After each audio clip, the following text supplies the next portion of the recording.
I think one of the keys, if not the key, it's been called the 19th century with mobile phones. I'm Steve White on the Rural Radio Network. That's how one leading economist describes what's happening in global trade and diplomacy today. A world where politics, economics, and even military power are all once again tightly intertwined.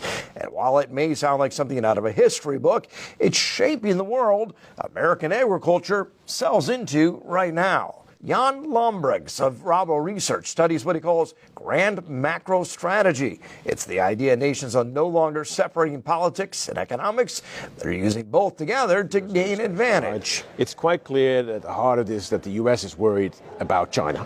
And they're preparing for hyper-competition with China and potentially even conflict with China. Now, as Jan tells the U.S. Meat Export Federation, he says nations are connecting everything from trade deals to technology to national security. Statecraft is about combining all the levers you got to achieve your national interests. For example, foreign policy goals. Right? It's about combining economic, military, and political power. Lombrigs says the last time the world operated like this was the 19th century, when global powers used diplomacy and trade as extensions of military strategy. Only this time, the tools are digital. Yeah, it's the 19th century with mobile phones. And I think that's a powerful statement.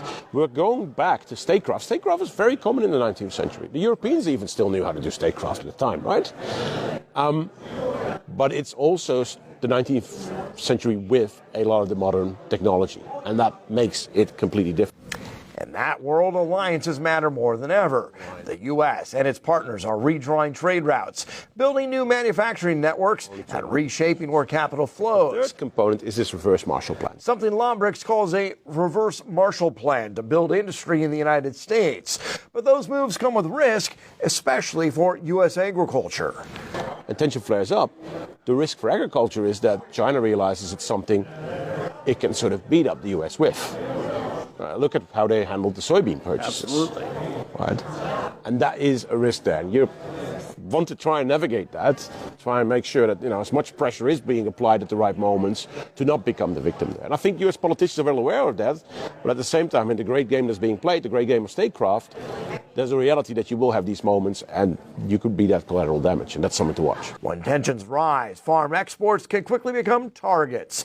That's not lost on producers like Adam Grabenstein, who farms near Farnham, Nebraska. We're in some pretty unforeseen times, Steve, right now. It's pretty complex, a lot of noise every day, and you gotta kind of retreat to what you know in these times, I think, and continue to strive on where we're winning. I think overall, U.S. protein, beef, pork, lamb continues to be successful because the demand is so strong. So I think we, at this point, with the uncertainty that's going on in these markets, we've got to kind of hang our hat on that. Lombrigs says amid the noise, opportunity still exists. Risk and opportunity come hand in hand, right? So it's tempting to always be gloomy and think only of the risks, but there's also real opportunities. In other words, even as the world sorts itself into new trading blocks, the need for food doesn't go away.